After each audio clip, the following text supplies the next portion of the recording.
started. When you cut through all the talk, and there are a million governments, and there are a lot of problems out there, but if you could get rid of, and I think we have to get rid of Osama. I don't care how difficult the terrain in Afghanistan is.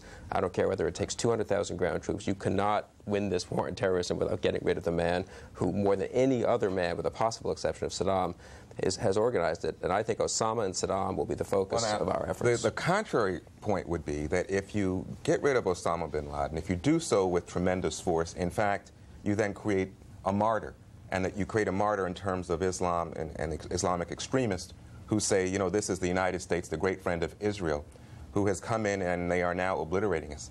My thinking is that you have a legitimate political grievance, people who are upset for one reason or another about U.S. support of Israel, Israel's problems with Palestinians, but this goes beyond that. And so you have then to appeal to those states that really understand that they too, Islamic states, are really subject to the actions of these extremists and that they are threatened.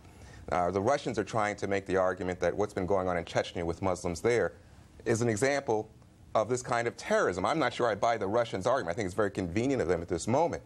But I do think that we can make the argument to Pakistan. I think we can make the argument to a number of those states to say, you know what, these people are not your people. And that has to be the approach that Colin Powell and President Bush make, especially to the United Nations. Well, we can make the argument, but we also have to use threats, and we also have to bribe a lot of these little countries and their governments who are very susceptible to American pressure. People are talking about this as if these governments have these deep-seated policies. They don't have deep-seated policies. They turn on a dime. We saw that in 1990, 1991. Well, they're poor countries. They're poor countries, and we have a lot of financial and economic and diplomatic means we can and should use in addition to military means. Well, and what about Saudi Arabia, which is not a poor country and has also been quite lax in the cooperation that we've asked from them to solve other terrorism? Right. What lesson did it send when 19 Americans died in the bombing of Khobar Towers in Saudi Arabia in 1996, and we basically let the Saudis stonewall us on the investigation? I absolutely agree. We need to pressure all these governments. That raises an important question here, and that is, why are we so sensitive about these little countries and some larger countries in that part of the world? The answer is, in part, is one word: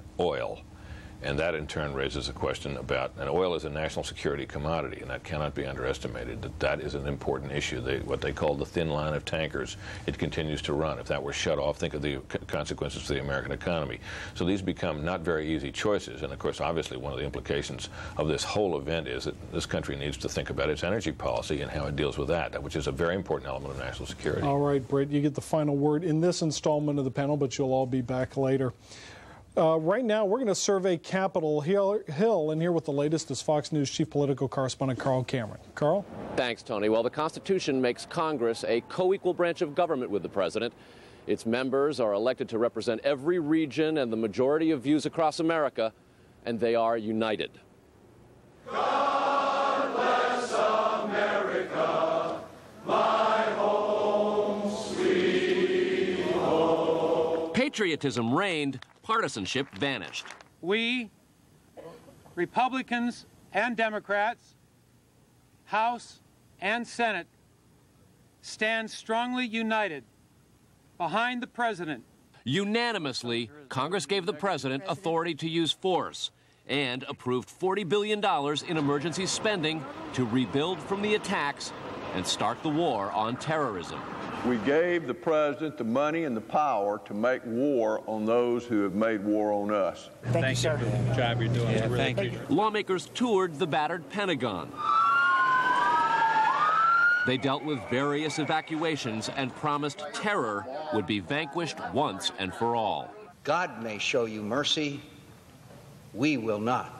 They would eradicate us. We need to eradicate them first. There were prayer vigils for the victims and a tax relief package to lighten an unimaginable load. Democrats, who before the attack criticized tax cuts, all voted yes. Republicans plan a capital gains tax cut next. Making sure that the economy remains as strong as possible is one of those kinds of things that we need to do in our mental set of preparing for war. Airline safety and other security questions immediately surfaced as lawmakers began debating how to protect national security without sacrificing too much civil liberty. With flight cancellations and ticket sales causing layoffs, Congress is also planning a $2.5 billion industry bailout and $12 billion in additional loan guarantees. Congress has also expressed deep concern about the quality and many say deterioration of intelligence over the last several years and policy towards terrorism. To that end, they plan a variety of steps in the days ahead, including a push to relax U.S. policy against assassinations and toppling of adversarial foreign governments. Tony? All right, Carl, thanks. Now joining us, the Speaker of the House, Dennis Hastert, and House Minority Leader Richard Gephardt. Gentlemen, welcome both.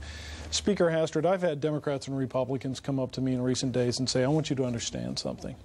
This bipartisanship we feel now is not fake. They're right. I think they are. We've, there's a place in Congress for partisanship, but not in times like these. We've stood shoulder to shoulder. We've had important decisions to make, and we've been able to do them. And we've done it on a bipartisan basis. Leader Gephardt? I agree, absolutely. This is the worst calamity our country has sustained in my lifetime, and we have to fight it together. We have to be unified. The terrorists who did this want us to break up and fight with one another, and that's the last thing we're going to do. We're going to fight together with the president and the people who have been heroic and courageous and wonderful, and we're going to win this. Tomorrow the stock exchange is open again. A lot of people are jittery about the economy. I know both of you have been working through the weekend to try to figure out how to get this economy ramped up again. Can you tell us what you'd like to see happen? Well, we want to address that, too, in a bipartisan way. The Speaker and I have already talked about ideas. We're going to get our people together and experts. The Speaker is going to call some people together even next week, try to get some good minds, economists, and people that can really help us think about this, and we're going to get our members together. We're in a new world, and we have to think anew. We have to open our minds to new ideas and try to find the right answers. If you can get problems. Economists to agree, you do have a new world. So we're going to get one-handed economists. Capital gains tax. Republicans have been pushing that. Is that still important to you? Or is well, that's why we're trying to bring people together. Say, what are the 3 or 4 elements or 2 or 3 elements that we can do that gives people the confidence in the markets? You know, when you have to look at it, almost every American family has a 401k, they have a pension plan. All those are based on our securities and stocks. We just need to get, number one, some confidence in the American people that the stock market is going to go through this, that our economy can sustain this. And what are the 2 or 3 elements? And I'd be premature to say whether it's capital gains or, whatever it might be, investment tax credits or whatever those little pieces are. When should we expect to see something? We would hope to have some discussions this week and try to lay out a plan as quickly as possible. But, we need to talk to some people who are the experts who really understand those markets, too, that we don't want to go off one way or the other too far, and we want to do the right thing. Leader Gephardt, are you worried about what's going to happen tomorrow on Wall Street? I'm not. I think America is resilient. I think the people are patriotic. Look, markets always go up and down. You could have some volatility tomorrow, but I'm convinced that the American people will keep their money in the market. They're not giving up on America. They're not giving up on our markets. And I think our economy is still strong. I think we're going to get back to work. I think people are going to get back on airplanes, and they're going to do the things that they do in their everyday life. And I am not pessimistic. I'm optimistic about this economy. A few minutes ago, our Bill Kristol predicted that maybe next year the defense budget could exceed $400 billion. Is that out of the ballpark?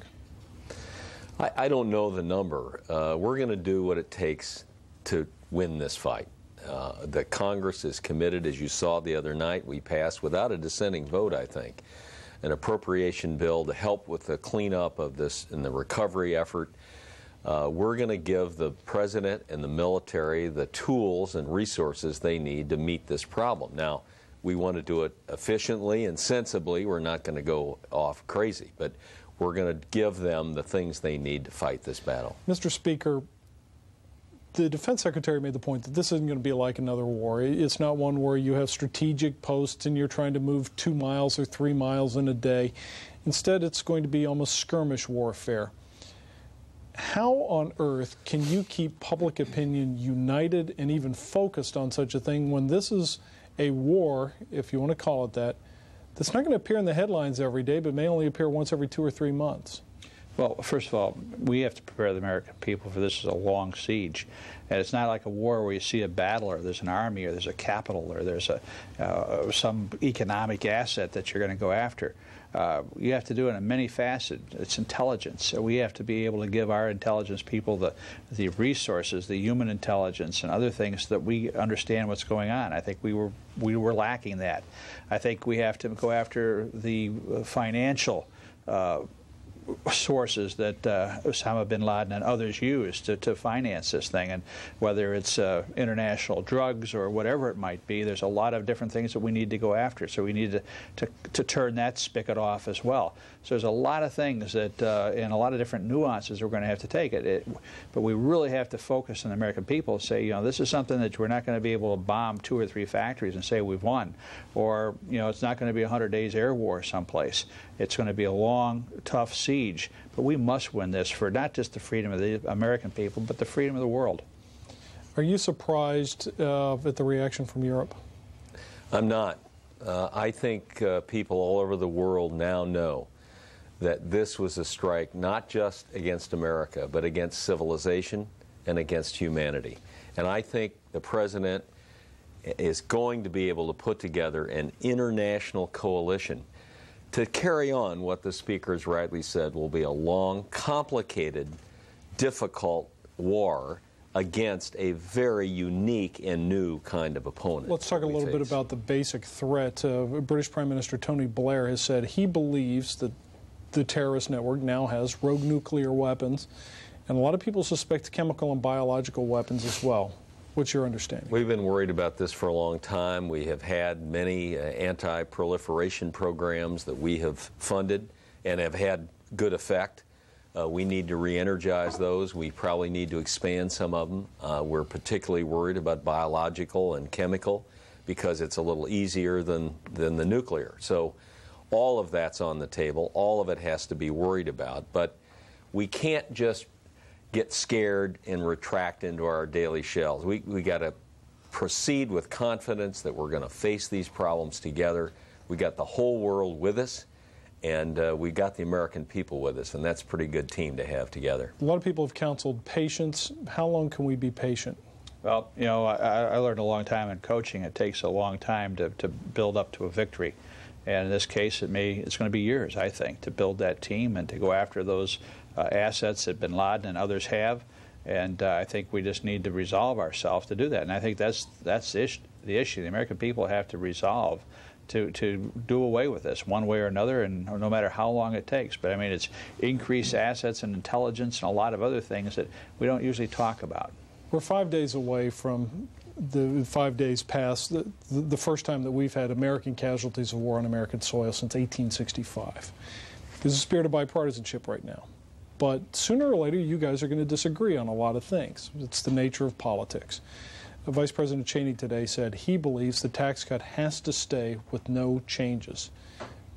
Do you agree? Is that going to happen?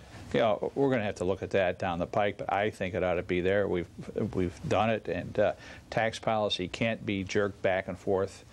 We'll talk about that, but we're talking about things now that we're going to have to do to sustain our markets, to make sure there's confidence, both consumer confidence and confidence in our market system. And we have to work together to do that. And I'm sure we'll have a lot of discussions, but in the end, I think we'll do what's right for this country. Do you agree? I think we've got to look at everything anew.